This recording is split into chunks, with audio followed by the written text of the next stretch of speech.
At kung para sa'yo isang napakabigat na problema ang bulldozer na ito, kay ate, walang problema.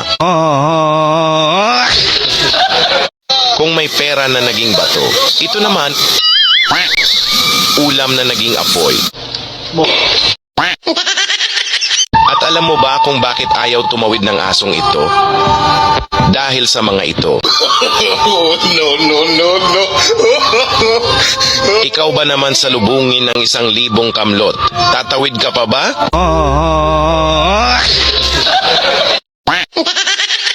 Ikaw na iniwan ng mahal mong hindi ka mahal, makinig ka.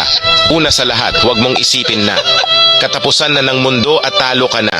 Tandaan mo, bago mo siya nakilala, humihinga ka naman, kumakain, at higit sa lahat kaya mo naman tumawa mag-isa. Kung iniwan ka niya, huwag kang maging detective. Huwag mo nang usisain kung bakit ka iniwan, kasi hindi iyon effective. Di nga.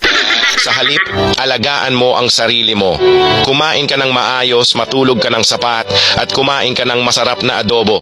At higit sa lahat, huwag mong sabihing, hindi na ako iibig muli. Kasi ilang beses mo na ring sinabi na magdadayat ka, pero hindi sa'yo madali. Kaya ngumiti ka. Ang iniwan ay hindi laging talunan. Minsan, ikaw lang ang nailigtas sa maling tao. Kaya hindi iyon kawalan. Ang problema, gawin mong parang labahan. Huwag mo nang labhan. Bumili ka na lang ng bago. Imbis na magmukmok ka, mag-Jollibee ka na lang, ilibre mo ako.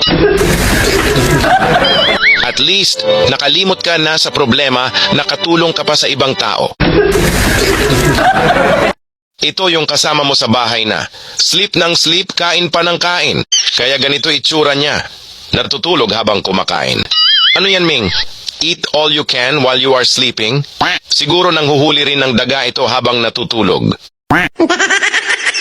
At ito naman ang bantay mo na kompleto na. Naka-costume na. No. Pwede na. Kundi ang problema, ang costume gawa lang sa DIY. Baka hindi ito mapagkamalang bantay, kundi nangangalakal. Bote bakalatayero. Ito ang aso na. Imbis na maging mapagpasalamat sa pagkain mong ibinigay, lakas mang insulto bay.